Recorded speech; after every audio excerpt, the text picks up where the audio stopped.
Bien, mes chers amis, bonsoir, j'espère que vous allez tous bien. On va parler dans ce cours de halakha de la nuit du Seder. Alors, je vous demande de bien suivre et d'être attentif et d'essayer de voir cette vidéo jusqu'au bout, même si elle est un peu longue. La nuit du Seder est une nuit au niveau de halakha qui n'est pas si simple que ça. Il y a beaucoup de dynim concernant l'ordre du Seder et beaucoup de personnes m'ont contacté pour me demander. Donc vous allez remarquer que dans mes cours de halakha cette année, j'ai zappé les cours sur la cachérisation des ustensiles, etc. parce que c'est long et laborieux. Ça, il faudrait, bon, pour ceux qui ont des Shulchan Aruch en français, les consulter ou consulter des rabbins à ce sujet ou revenir sur les cours de l'année dernière. Les dynim sont absolument les mêmes et n'ont pas changé. Nous, on va s'attacher à regarder la nuit du Seder.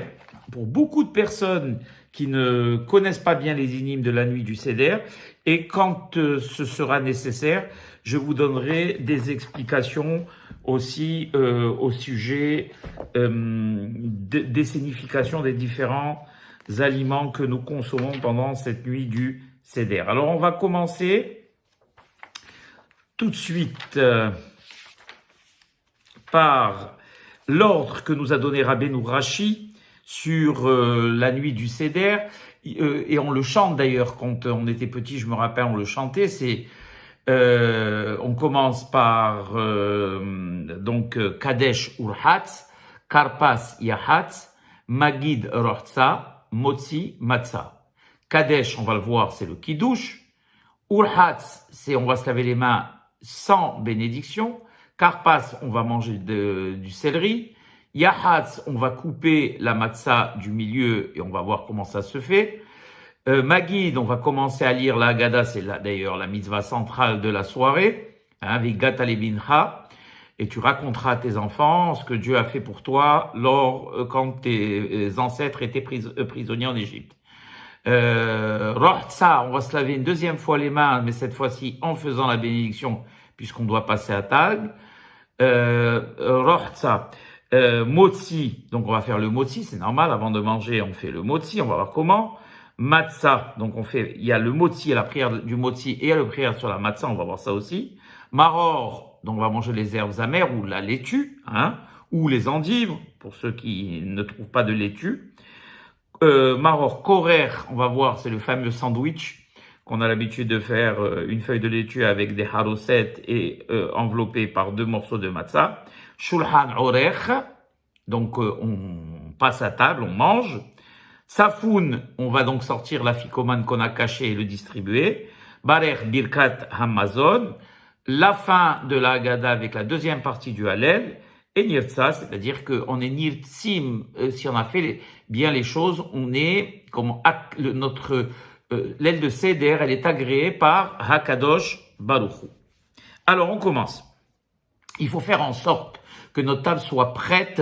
Là, ça tombe vendredi soir cette année, Pessah. Important de le signaler, encore de le rappeler. Donc ça tombe vendredi soir et donc bien évidemment, il faudra faire en sorte que notre table soit déjà prête avant que on revienne de la synagogue. Pourquoi? Parce que dès qu'on arrive, comme la nuit est longue, dès qu'on arrive de la synagogue, on doit tout de suite passer à table pour commencer le Seder, juste après la sortie des étoiles. Cette année, ça tombe bien, parce qu'avec 1 heure de moins, donc on peut passer plus vite à table. Voilà. Il dit ici, là, cette année, c'est pas le cas. Et pour pas que les enfants aussi, pour que les enfants puissent tenir le coup pendant la soirée, qu'ils ne s'endorment pas au milieu, car la soirée est en partie, elle aurait en partie réservé. La mitzvah de la Haggadah, c'est de raconter, de transmettre aux enfants.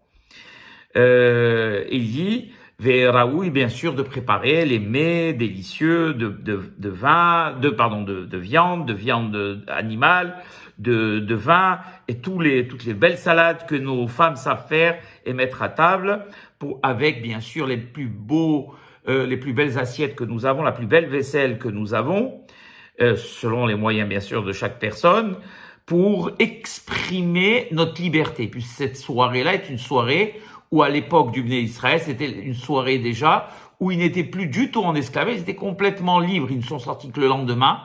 Mais la veille déjà, quand eux-mêmes ont fait le seder, ils étaient complètement libres et on exprime cette liberté avec nos plus belles choses. On va voir aussi notre façon de manger accoudé, etc. Je pense que ce cours sera assez long, donc je vais voir si je peux le faire contenir dans une seule vidéo, ça sera bien. Sinon, on le mettra en 2 parties. Et ils disent les Hachamim, quand on fait tout cela bien, eh bien, c'est une sorte de promesse pour la richesse, pour la hashirut. Donc, quand on a fait la prière chez nous à la synagogue, on est rentré à la maison, on doit rentrer heureux et avec le cœur joyeux, bien sûr. C'est très important de parler de tout ça, vous allez voir pourquoi. Pourquoi? Pour les bienfaits qu'a fait Akadosh Baruch Hu pour nous, à l'ère moderne, et aussi pour nos ancêtres, d'accord? On doit rentrer avec le visage lumineux parce qu'on a notre famille qui nous attend, nos invités, nos enfants qui sont revenus de l'étranger. On doit bénir nos enfants, faire la beracha comme on fait. En plus, c'est Shabbat, donc on fera. Et là, on n'aura pas besoin de dire Shalom Aleichem, etc. Parce que la nuit du Seder est longue et donc les Hachamim nous ont évité de dire Shalom Aleichem, c'est Malachim. De toute façon, les Malachim sont présents la nuit du Seder, puisqu'il y a marqué l'El Shimurim ou l'Hachem, c'est une nuit où on est protégé de la Sitra Hara, des forces du mal, Baruch Hashem. Donc on n'a rien à craindre. Et dire Chag Sameach avec joie à notre femme, nos enfants, etc. La plupart des maisons d'Israël, on a nos enfants et nos proches qui sont réunis, des invités, et ne pas hésiter à inviter les célibataires, les gens qui n'ont pas les moyens, pour que Kol Dirfin Yete Veifsa, tous les nécessiteux, tous ceux qui n'ont pas de quoi manger, ou soit on leur donne de l'argent pour qu'ils puissent faire un beau seder également, eux aussi chez eux à la maison, soit pour les personnes qui sont seules, c'est une grande mitzvah de les inviter, d'avoir le plus de monde possible à notre table, comme on dit, Berov Am Hadrat Melech. Il dit, et bien sûr, et ça c'est le plus important, on arrive, il y a du monde, les enfants qui courent partout, et on peut perdre rapidement patience, et bien il ne faut pas perdre patience. Gardez notre sang-froid, gardez notre calme, gardez notre joie, car faire rentrer le chaos, l'énervement, les disputes, s'accrocher, que Dieu en préserve avec son épouse, eh bien c'est très grave le soir du Seder, on va chasser, que Dieu en préserve, la Shekhinah à l'intérieur qui est venue assister à notre nuit de Seder, et le chaos est grave, on n'aura pas le temps de le développer, mais c'est le soir du Seder. Malheureusement, le Satan essaie toujours d'exciter les personnes pour semer la discorde et la zizanie à l'intérieur des familles, que Dieu en préserve. La table n'est pas prête, c'est pas bien fait, c'est ceci, cela, et on se bagarre, et d'un mot à l'autre, que Dieu en préserve, ça met toute la soirée par terre, Barminan. Donc faire très attention et garder, et si la table n'est pas prête quand on est rentré, on va pas faire de cela un monde, on se lève, on aide notre femme, on fait participer les enfants à mettre les assiettes, etc. Trouver tous les moyens pour que la soirée du Seder se passe dans les meilleures conditions possibles. Et que Dieu en préserve, faire rentrer la colère à l'intérieur dans des foyers, eh bien c'est chasser la spiritualité, chasser l'abondance, que Dieu en préserve dans tous les domaines. Voilà. Cette nuit sainte est appelée l'El Seder, la nuit du Seder. C'est quoi le Seder en hébreu? C'est l'ordre, la hiérarchie.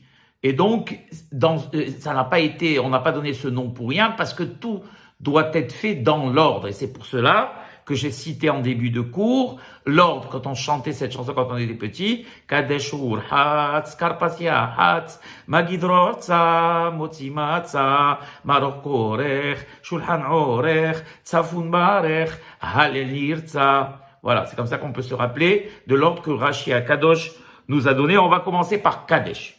Alors, n'oublions pas ce soir que ce Pessah tombe un vendredi soir. Alors voilà, on va lire exactement ce que dit ici le Racham. Beshabbatot vehakim shpashim adashana mikachim alkos kiddush ahad. La plupart tout le temps à Shabbat et au fêtes, c'est le maître de maison qui prend son verre et qui remplit, qui fait le kiddush sur une seule fois. Mais Et jamais, bien sûr, les invités ne le font.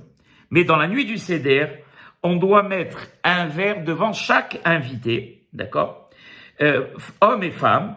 Pourquoi? Parce que tous les Am Israël est dans l'obligation de boire les Arba Kosot, femmes et hommes, tout le monde et même les enfants, les 4 Kosot. Alors, on m'a posé la question plusieurs fois. La mesure minimale d'un verre, c'est à peu près 81 grammes, ou moi je dirais 86. Il y en a qui disent kassa en araméen, c'est 81. Nous, on a l'habitude de dire kos avec le vav, ça donne 86 grammes, c'est 86 millilitres, exactement. Ça, c'est le shiur minimal, ok? Et même devant les petits-enfants, eh bien, on devra mettre aussi des verres, puisqu'on va leur servir du jus de raisin, bien évidemment, mais il faudra qu'ils aient un verre, un beau verre, pour les habituer au mitzvot, les éduquer au mitzvot. Alors ça, c'est très important. Avant, même quand les verres sont propres, ils viennent de sortir du buffet, il faut quand même les laver. On va les laver 4 fois ce soir-là.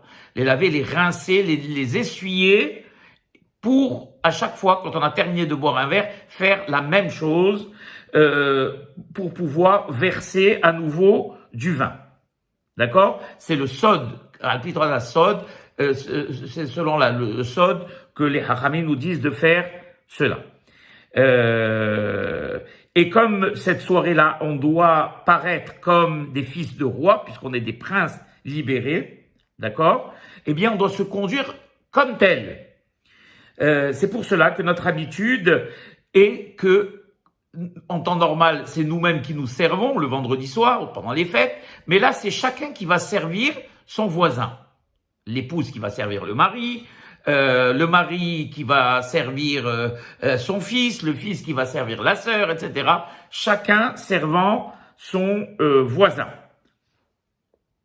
Voilà. Shenam mosgim le'atzmam. L'erasot, relatif letoch hakos yayin, shalosh tipot shel mayim. Oui, on le fait le vendredi soir, on le fait aussi pendant les fêtes, de faire, quand on a rempli le verre, de mettre 3 gouttes d'eau en plus. Pourquoi ils disent les Hachanim que le vin, c'est Midat Hadin, et l'eau, c'est Midat Harahamim. Le Zohar explique ça très très bien. Et on va adoucir la Midat de rigueur par l'eau qui est Midat de Hesed. C'est pour cela que les filles à Sod, on a l'habitude de le faire. Voilà. Celui qui sait que le vin lui est néfaste et que ça va l'empêcher de passer un bon seder ou d'être malade le lendemain, alors il pourra boire du jus de raisin. Celui qui a des problèmes de diabète, il y a aujourd'hui du jus de raisin sans sucre, d'accord? On ne veut que personne ne tombe malade. Et si quelqu'un sait que le vin ne le dérange pas, alors il faut boire du vin rouge. S'il sait que ça le dérange, pour les femmes, pour les enfants, bien évidemment, eh bien on versera du jus de raisin, mais du bon jus de raisin, pas n'importe lequel, d'accord? Et on sera quitte de la mitzvah sans problème. Puisque les femmes aussi et les enfants également sont contraints à la mitzvah. Les enfants qui sont en âge d'être éduqués, bien évidemment, c'est-à-dire à partir de l'âge de 7-8 ans, ils comprennent déjà ce que c'est que Yetziat Mitzrayim. Donc tous les invités sont debout et chacun tient son verre de vin dans les mains, et le chef de famille dit avec une voix claire, pure, le seder du Kiddush, et en ayant dans la tête l'esprit de vouloir acquitter tous les assistants à la chova du Kiddush. Voilà, que tout le monde entende pour être acquitté de la mitzvah. Alors, le Kiddush de cette année, je vais le prendre puisque ici, cette année, on a Shabbat en même temps, d'accord? Donc, on dit, on commence par Yom HaShishi, et on s'arrête à Asher Bara Elohim La'asot. Vous les avez sur les Haggadot, je dis pour ceux qui n'ont pas l'habitude. Après, Baruch Ata Hashem, Eloheinu melech haolam, Boré Peri Hagefen. Ensuite, Asher Bahar Banu, Behava Shabbatot Limnuha, ou Moadim Lesimha. Hagim Uzmanim Lesason, et Yom HaShabbat Hazeh, et Yom Hag HaMatzot Hazeh. Zeman Helutinu Be'ahava Mikra Kodesh, Zechel Yetziat Mitzrayim, כי באנו בחרת בתון מקול העמים, Shabbat ou Mo'ade Kochecha. Be'ahava ubratzon besimcha usason yhatanu. Baruch ata Hashem. Mekadesh ha-Shabbat. Ve'Israël. Ve'azemanim. Et ensuite, on ajoute, bien sûr, Baruch ata Hashem Elokeinu melech olam. Shehyanu ve'kiyemanu ve'gi'anu. La zeman hazeh. Quand on a terminé de faire la beracha, on s'assoit et on n'oublie pas, il y a plusieurs mitzvot, on doit s'accouder du côté gauche. Même les gauchers doivent s'accouder du côté gauche. Tout le monde. Parce que on voit nous, dans la halakha, le rov, c'est-à-dire la majorité des personnes. Ok? Donc tout le monde doit s'accouder du côté gauche. Et pourquoi? Pour exprimer, notre liberté. Et si on ne s'est pas accoudé, c'est un problème parce qu'on doit recommencer. On doit reverser on a bu, on doit reverser le verre et boire encore une autre fois. Voilà. Et comme on n'a pas l'habitude de le faire pendant l'année, donc on risque d'oublier. Donc le rappeler, avant de commencer le kiddush pour pas qu'il y ait de hefsek, rappeler à tout le monde qu'on doit s'accouder du côté gauche. Voilà, pour se rappeler de la sortie d'Égypte. Alors, après qu'on ait bu le premier verre de kiddush, il est bien que quelqu'un de rapide ramasse tous les verres des messoubim, les lave, les rince, les nettoie, les sèche et les ramène sur la table. D'accord? Et même si avant le kiddush on a déjà, j'ai dit qu'à chaque fois on devrait le faire. Voilà. On a l'habitude, nous, de le faire pour chaque verre. Et parce que aussi, pourquoi on va le faire pour chaque verre? Parce que chaque verre est une mitzvah en soi. D'accord? Donc ça, c'est pour le kiddush. Ensuite, on a, comme on l'a dit dans l'ordre, urhatz.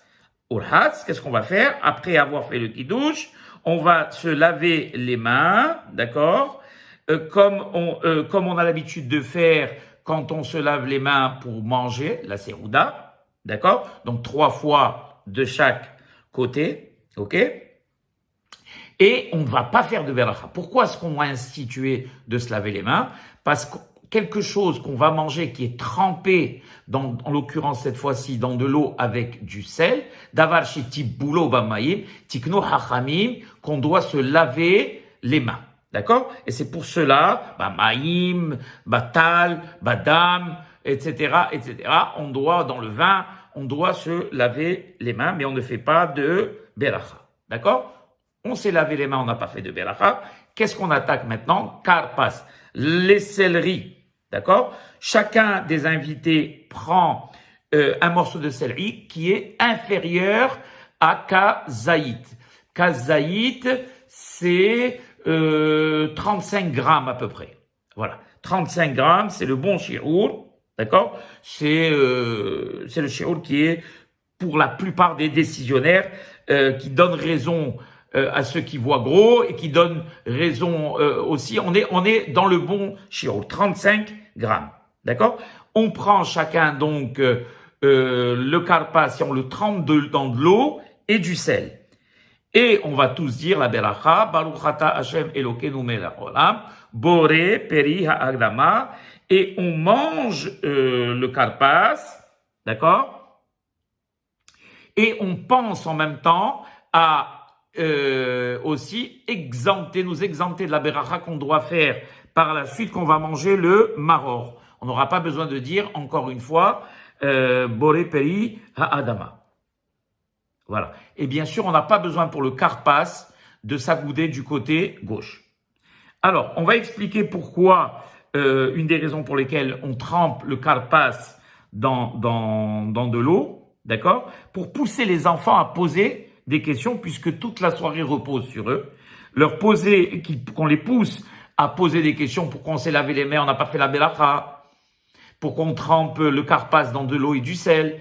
De toute façon est différente des autres jours de l'année, etc. Et on les a poussés à poser les questions et on va entraîner la discussion. Et c'est ce qui est, c'est tout toute la base même du Seder de Pessah, Keneged Arba'a Abanim Dibera Torah, Echad Chacham, Ve'echad Rasha, Ve'echad Tam, Ve'echad She'eno Yodea Lish'ol. On va voir par la suite l'importance du questionnement et de la réponse qu'on va lui amener. Et ne pas baser les enfants, ah non, écoute, bon après. Non, donner du temps et expliquer. Il dit ici, le Hazon Ish, qu'à l'époque, on peut normalement mettre tout légumes et on n'est pas obligé de mettre du karpas. D'ailleurs, à l'époque, le Hazon Ish, comme il avait... Pourquoi? Parce que le karpas, il y a un risque qu'on trouve des vers, etc., et qu'on ne l'ait pas bien nettoyé, qu'il y a un issour. Et donc, lui, il faisait le Hazon Ish quand il trouvait pas avec de la pomme de terre ou avec de la carotte.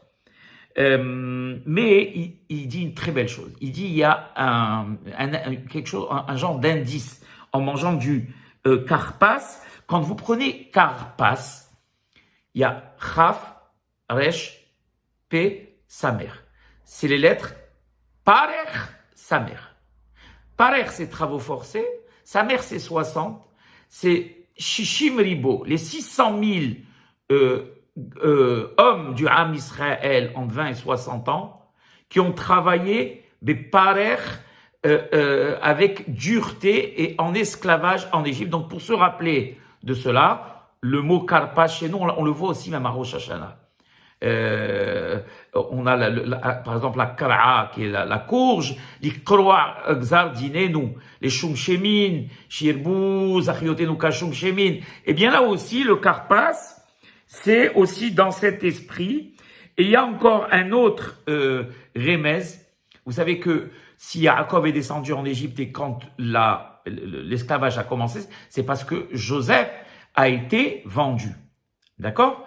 Alors, comment il a été vendu? Parce que Yaakov avait offert une tunique à Joseph. Ses frères ont jalousé Joseph, en plus de déjà toute la rancœur qu'ils avaient envers lui. Et donc, ils l'ont vendu. Ça a entraîné l'esclavage d'Égypte, puisque quand Yaakov est descendu, ils sont restés en Égypte. Et il y a eu Pharaon qui est venu, etc., etc.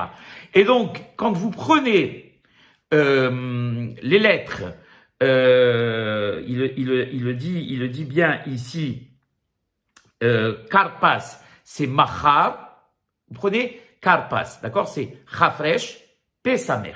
Je répète, chafresh, pesamer. Machar, même chouf, même chafresh, ça veut dire vendu. Passim, c'est la tunique rayée. Passim, pesamer yudmem. Donc on prend les deux dernières lettres, qui est chef, chafresh, et les deux premières lettres de Passim, Pesamer, qui va donner Karpas. En souvenir de cela, les Hachamim nous expliquent qu'on mange du Karpas, bien que ce soit pas une obligation si on n'en trouve pas. On peut utiliser n'importe quel autre légume. Voilà. Et pourquoi on le met dans de l'eau salée et on ne le met pas je sais pas, dans du vin ou dans autre chose?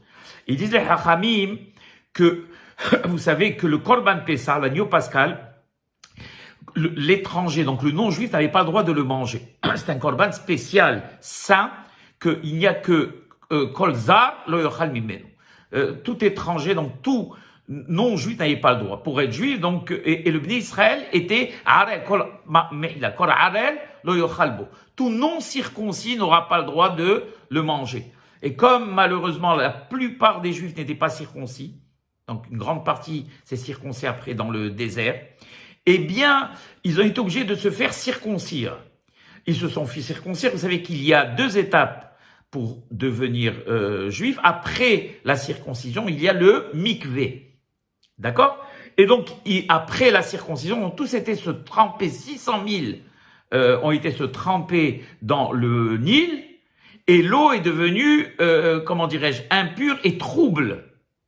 Eh bien, en souvenir de cela, on trempe justement l'eau dans du sel, puisque l'eau salée est trouble, et voilà, en souvenir de cela. Voilà.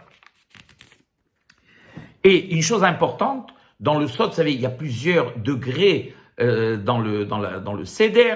moi, je parle que du pshat, mais vous savez, même dans la disposition, sur le plateau des aliments, il y a tout un, nous on a parlé de la disposition de Rashi, mais il y a d'autres genres de dispositions, le Harizal disposé différemment, etc., le Ben Ishai différemment.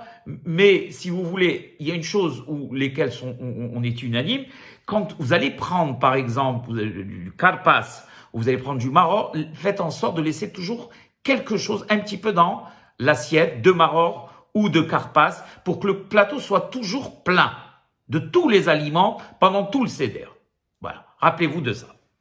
Alors maintenant, on a mangé le karpas, bien sûr, et on va faire yahat. C'est quoi yahat?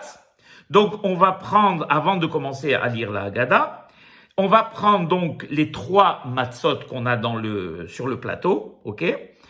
Et on va prendre la matzah du milieu. Rappelez-vous, la matzah, et on va la couper en 2 parties. Une grande partie et une petite partie. Plus petite partie. On va dire les 2 tiers qu'on va utiliser pour le afikoman, qu'on va garder quelque part, et le tiers qu'on va remettre entre les 2 autres galettes, qui va nous servir pour le motzi. Et certains haramim au niveau du sod nous disent que quand ils coupent ces 2 parties, il y a une partie où il doit être mechaven, qui est néged la lettre dalet, et l'autre qui est néged la lettre vav, qui sont des noms qui forment le nom de Hakadosh Baruch. Voilà. Donc, une qu'on va remettre donc dans le plateau entre les 2 autres matzot et l'autre qu'on va garder pour le afikoman. Et là, on va pouvoir se lancer dans la lecture de la Haggadah Mehila. Baruch atah Adonai Eloheinu melech haolam, she'akol nהיה bidvaro. Alors, il dit ici qu'il faut lire les Shem Yehoud. Mais bon, on n'a pas l'habitude de le lire. Celui qui veut le lire, eh ben, c'est une formule qu'on lit avant de commencer chaque mitzvah. D'accord? Pour unir le nom de Dieu, qui est malheureusement Begalout, d'accord? Et Shem Yehoud Kucha Berechou, on va unir le Yudke avec le Vavke. Malheureusement, avec Amalek, eh bien, aujourd'hui, il est Kivyachol séparé. Et donc, on va demander l'union pour que Yé Hashem Ehad ou Shmo Ehad et qu'il se révèle au monde entier, qu'il n'y ait plus de Esther. Et donc, à chaque mitzvah, c'est une des raisons pour lesquelles on fait les mitzvot, pour activer justement cette révélation. Donc, alors je vais pas lire tout ce que dit le Zohar, je vais lire juste une petite partie parce qu'on n'a pas le temps. Il dit ici, le Zohar, qu'il est très important de raconter en complimentant bien sûr notre Seigneur pour la sortie d'Égypte, d'accord? Et c'est une obligation pour chaque personne de parler et de louer l'Éternel, d'accord? Toute personne qui raconte la sortie d'Égypte et qui est heureux en racontant, il est aussi invité à Admea Ve'eslim à festoyer avec la Shekhinah dans le monde futur. Alors imaginez le peu, car une personne qui est content de son maître, de son seigneur, en l'occurrence Akadosh Baruch Hu, et Akadosh Baruch Hu réciproquement est content de lui, et ils disent les Haram, une très belle image, qu'Akadosh Baruch Hu en haut est réuni toute sa cour, et il dit à sa cour, venez descendons, venez écouter ce que les enfants disent, que mes enfants disent de comme un père qui est heureux que les enfants le complimentent, etc., etc. Et tous les anges se réunissent et se lient au Ham Israël. C'est pour ça que cette soirée est une soirée sainte et qu'il y a beaucoup de doucha et de hashpara milémal. Voilà. D'accord? Je détaille pas plus loin parce que c'est trop long, on n'aura pas le temps. Ok? Et ils disent les hachamim, il faut bien se rappeler que tout ce qu'on s'est fatigué, qu'on a couru, que notre femme s'est fatiguée, que nous-mêmes nous avons couru pour les préparatifs de Pessah qui durent depuis 1 mois, tout ce qu'on a acheté, tout ce qu'on a sué, eh bien tout ça n'est que pour la soirée du Seder et pour la Haggadah, surtout Rabotai, qui est la mitzvah principale de toute cette soirée. Vehigata libincha bayom hahu ba'avur ze asali Hashem etzeti mitzrayim etc. Besha ba'avur ze matai besha shematza umaror munahim lefanecha. Au moment où il y a la matzah et le maror, c'est pour ça qu'à chaque fois qu'on lira la Haggadah, veillez que les matzot soient découvertes. À part les moments dans la Haggadah, on devra les couvrir. En général, c'est quand on a le verre de vin dans les mains, d'accord? parce que comme la matzah est très importante, est plus importante que le vin, et donc on la couvre comme on le fait pour vendredi soir d'ailleurs, on couvre le pain pendant qu'on fait le kiddush. Donc à chaque fois qu'on prendra un verre de vin pour une beracha, on recouvrira les matzot qu'on découvrira par la suite. Rappelons-nous de ça, c'est très important. D'accord? Dans les Haggadot, des belles Haggadot, tout est marqué, vous allez pouvoir suivre, ne vous pressez pas et suivez chaque chose à son importance. Et on va s'astreindre à appliquer un commandement positif de la Torah qui est et tu raconteras à tes enfants ba'avozé asali pour cela parce que justement j'ai préparé ce seder. C'est extraordinaire. C'est-à-dire que en réalité Dieu nous a fait sortir d'Égypte pour qu'on puisse à l'avenir raconter. C'est magnifique. Pour qu'on puisse être assis en 2022 avec nos familles partout dans le monde, à New York, à Paris, en France, au Canada, en Israël, et tous ensemble faire la même chose, sans se concerter, c'est extraordinaire. Y a-t-il un autre peuple que celui-là? Qui a le même mode, les mêmes prières, sans se concerter, faire exactement la même chose depuis des milliers d'années. C'est le miracle rabotaï du peuple juif. D'accord? Ba'avourze. Et alors donc, nous, on a l'habitude avant de commencer la Haggadah, lui il le rappelle pas ici, peut-être qu'il le rappellera après, c'est bien sûr de dire Bibhilou, de prendre donc le plateau et de le passer chacun autour de la tête et de dire Bibhilou Yatsanou, peut-être qu'il le rappellera par la suite, on va voir cela. Et donc, il est très important de lire la Haggadah avec les enfants et avec tous les convives, chacun lisant, à part ceux qui ne savent pas lire, lisant une partie de la Haggadah et les autres écoutant ou suivant en silence. D'accord?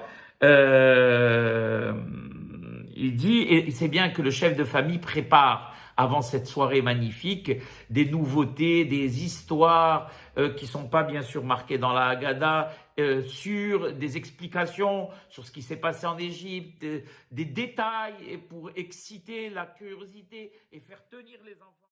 Mais là, mes chers amis, il y a eu une petite interruption, je reprends donc.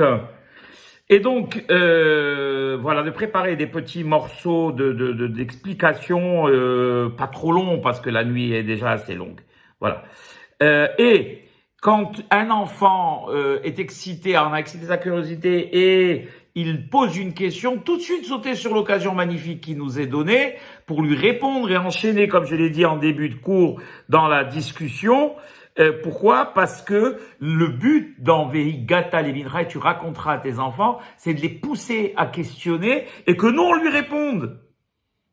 Qu'on leur réponde, voilà pourquoi ton Dieu, voilà ce qu'il a fait, etc., etc., etc.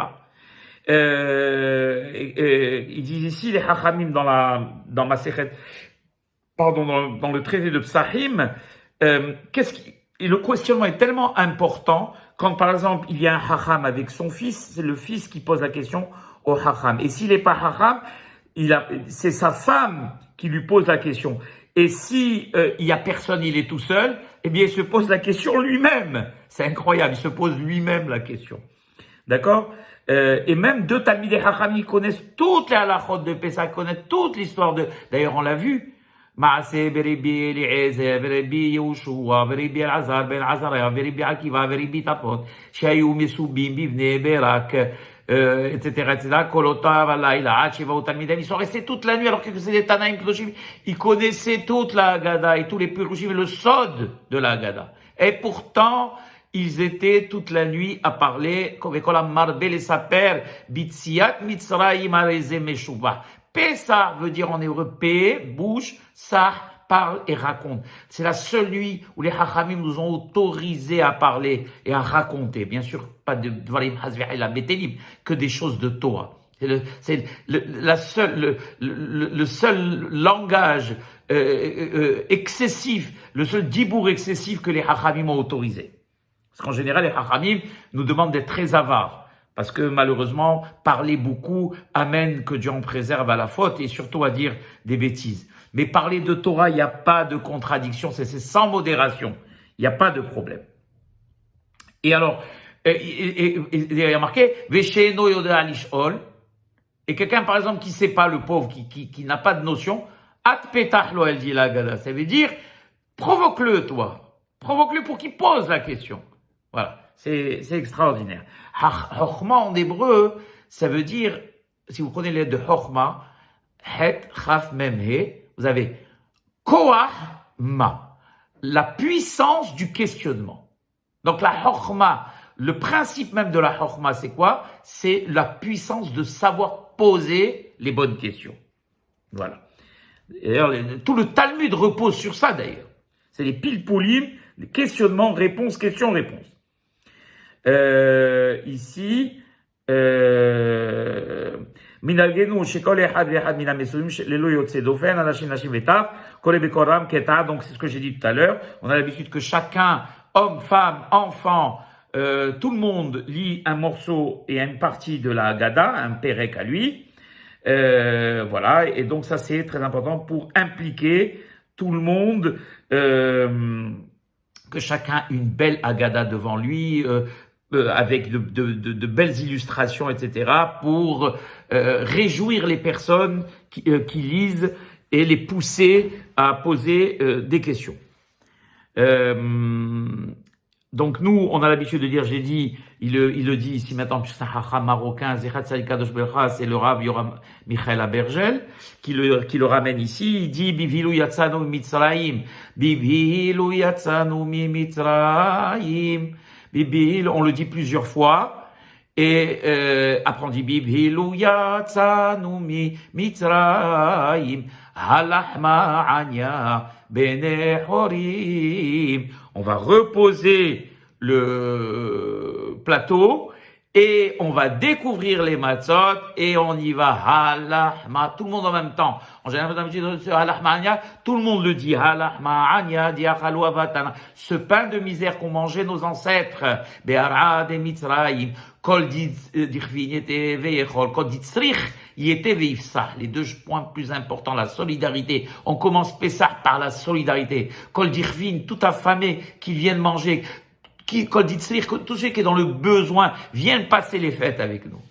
Et Alahma Ania qui souligne la Hanava du peuple juif qui commence pas comme les autres nations pendant leur indépendance, puisque notre fête d'indépendance c'est Pessah, avec des défilés d'avions, d'armées, de chars, et la Alahma Ania, on se rappelle qui on était, un peuple miséreux qui mangeait même pas à sa faim, qui mangeait ce pain de misère. Voilà ce peuple. Ce qu'il est devenu aujourd'hui, c'est grâce à qui? C'est grâce à Akadosh Baruch Hu.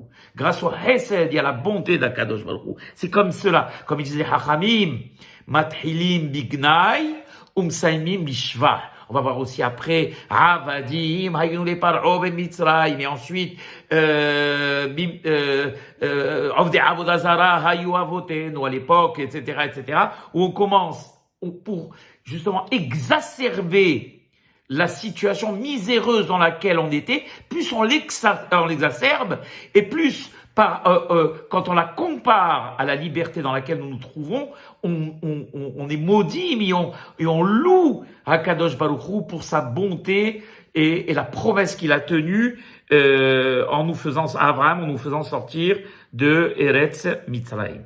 Autrement, on aurait été jusqu'à aujourd'hui, Anu banenu, ubde banenu, meshovadim, ayunu le paro ve Mitzrayim. Ensuite, on va faire, il y en a qui disent, on fait semblant d'enlever le plateau de la table, et les enfants ils vont dire, oh, pourquoi est-ce qu'on enlève le plateau? Et les enfants vont dire, mais pourquoi vous, pour Manishtana halayla hazeh. On va l'exciter, on va le provoquer. Il y en a qui disent qu'on n'enlève pas le plateau, qu'on demande à la maîtresse de maison, enlève le plateau pour pousser encore une fois les enfants à poser des questions, d'accord? Et on leur dira que non, on n'a pas le droit de manger tant qu'on n'a pas parlé de la sortie d'Égypte. Voilà. On va remplir maintenant, alors ça c'est très important, faites très attention. On a bu le deuxième verre, on a lavé on a bu le premier verre, on a lavé le premier verre. On va maintenant remplir, avant de commencer la Haggadah, le deuxième verre. D'accord? Une fois qu'on a rempli le deuxième verre, on le boit pas tout de suite, bien sûr, jusqu'à qu'on termine de lire la première partie de la Haggadah. D'accord? Avant de manger. Et bien sûr, je l'ai dit tout à l'heure, les matzot doivent être découvertes. Quand on arrive au passage Veishe Amda,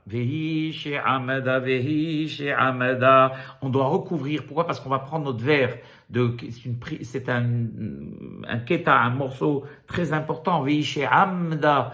Et il y a beaucoup de haram qui disent qu'est-ce qui a sauvé notre peuple depuis des millénaires et qui l'a protégé. Alors il y a plusieurs, il y en a qui disent que c'est la Torah, c'est la Torah, il y en a qui disent que c'est la Mila, etc. Donc on chante ce louange à Kadosh Baruch Hu et on couvre donc les matzot parce qu'on va prendre le verre avec la main droite et on va tous chanter ensemble en chœur, Veishe Amda, Ad, et jusqu'à Kadosh Baruch Hu Matzilenu Mira, Kadosh Baruch Hu ne nous laisse jamais tomber, Hazvi Halila, Lo Yanu Velo Ishan Shomei Israël. Il nous sauve toujours des mains de nos ennemis, tant que bien évidemment, et même quand malheureusement on n'est pas parce qu'il a promis ça à Abraham et il a fait un bérite que Kadosh Baruch Hu Lo Yamir Otanu, jamais il nous échangera contre aucune nation, il nous corrigera certes, mais il nous échangera pas.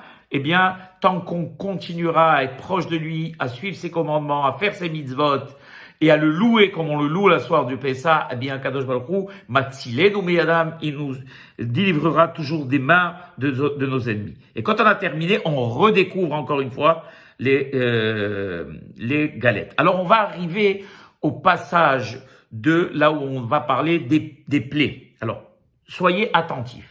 Ce passage, on va se faire aider soit de son épouse, soit de son fils, soit d'un invité qui, lui, va garder dans la main une carafe d'eau et une bassine, d'accord, ou un broc, ok. Et nous, le maître de maison, il a son verre de vin, son grand verre de vin, d'accord. Chacun a, l'invité, il a un broc d'eau et un broc vide ou une bassine. Et nous avons notre verre de vin dans la main. On va arriver à un moment, quand on va dire, Uvmoftim Zehadam. Uvmoftim, on va parler maintenant des plaies. Et les plaies avaient des signes. Ce n'est pas que des plaies simples, on n'a pas le temps de détailler. Ils avaient un signe. D'accord? Il y a dans le Sod, il explique très très bien cette classification des moftim, des plaies qu'Akadosh Baruch Hu a envoyées. On va dire d'abord en premier, Dam Vaesh, Vetimerot, Ashan. Eh bien, quand on dira ces trois choses, Dam, on versera un petit peu de vin et de l'eau. Vaesh, on versera un peu de vin et lui de l'eau. Vetimot Ashan, on versera un peu de vin et un peu d'eau. 3 fois, d'accord? Et quand on va dire les plaies, on va dire Dam, Dam chacun. Sefardea, Sefardea. Kinim, Arov, Ever, Shehin. Donc, on fera les 10 plaies, d'accord? Et on va arriver à la fin. Rabbi Yehuda Ayanoten Baem Simanim, je crois que c'est Rabbi Yehuda. Detzav, Hadash, Be'ahab. Detzav, Dan Sefardea, Kinim. Hadash, Aro Dever Shechin. Barad Arbe Choshech, Makat, Bechorot. Et donc, on versera aussi Detzav une fois. Hadash une autre fois, mais Ahab une autre fois. Ça nous fera en tout 16 fois. 3 fois Damva Esvetimot Hashan, 10 fois les plaies, ça fait 13, plus Detza Hadash et Ahab, ça fait 16 fois. Ok? Et la dernière, les dernières, on verse absolument tout ce qu'il y a dans le verre et tout ce qu'il y a dans la carafe d'eau, et on prend le broc qui est rempli maintenant et on le verse dans l'évier. Voilà. Ensuite, on continue donc la lecture de la Haggadah. Au moment où on arrive Davar Acher, Be'al Hazaka, tout le monde dit Shetaim, Mora Gadol, Shetaim. Nous, le maître de maison dit une chose et les invités répondent Shetaim. C'est important aussi. Et on arrive aussi au Kama Ma'alot Tovot, la Makom, Alenu, Ilu Otzianu Misraim, Velo Asabaim Shefatim. Dayenu, Ilu Asabaim Shefatim, Velo Araget Bechoreem. Tout le monde répond Dayenu, etc. C'est très profond. Malheureusement, on n'a pas le temps d'expliquer.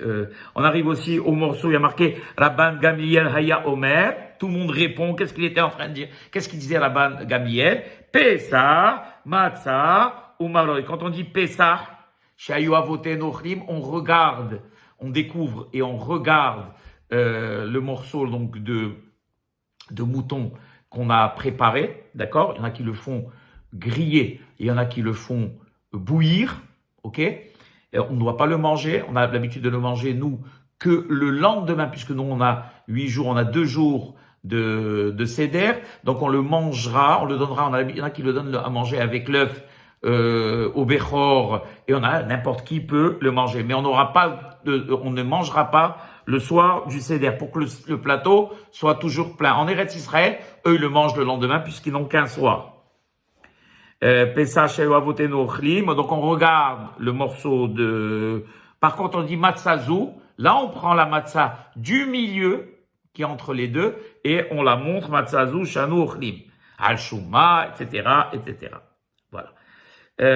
Et quand on arrive aussi les firar, anachnu hayavim, donc on recouvre, vous avez vu qu'à chaque fois qu'on prend un verre de vin, eh bien on recouvre les matzot, et on arrive à la fin, on va lire bien sûr la première partie du Hallel, Alléluia, Alléluia, Alléluia Adonai, etc. Et on va arriver à la fin, Baruch Ata Hashem, Gaal Israël. Et là on va se rasseoir, hein, on va s'accouder encore une fois sur le côté gauche, et on va boire. Alors je ne sais pas si j'ai dit combien on devait boire. Le mieux c'est de boire tout le verre. Mais des fois, c'est pas possible de boire tout le verre. Alors, comme le verre contient à peu près 86 millilitres, qu'on boive déjà 44, le rov, c'est déjà bien. Si quelqu'un ne peut pas boire tout le verre de vin, eh bien, qu'il boive au moins rov reverit, c'est-à-dire à peu près 43, 44 grammes, ou 43 millilitres de vin. On va faire rohza. Rohza, c'est quoi? Maintenant, cette fois-ci, on va aller se lever les mains, mais cette fois-ci, aussi trois fois dans chaque main, mais en faisant, cette fois-ci, la netilat, la beracha de netilat, netilat, hein, pourquoi? Parce qu'on va s'asseoir et on va faire le motzi. Donc, comme d'habitude, on doit se laver les mains. Voilà. Je vais m'arrêter ici et je reprendrai Be'ezat Hashem, la deuxième partie, pour que ça ne fasse pas trop long.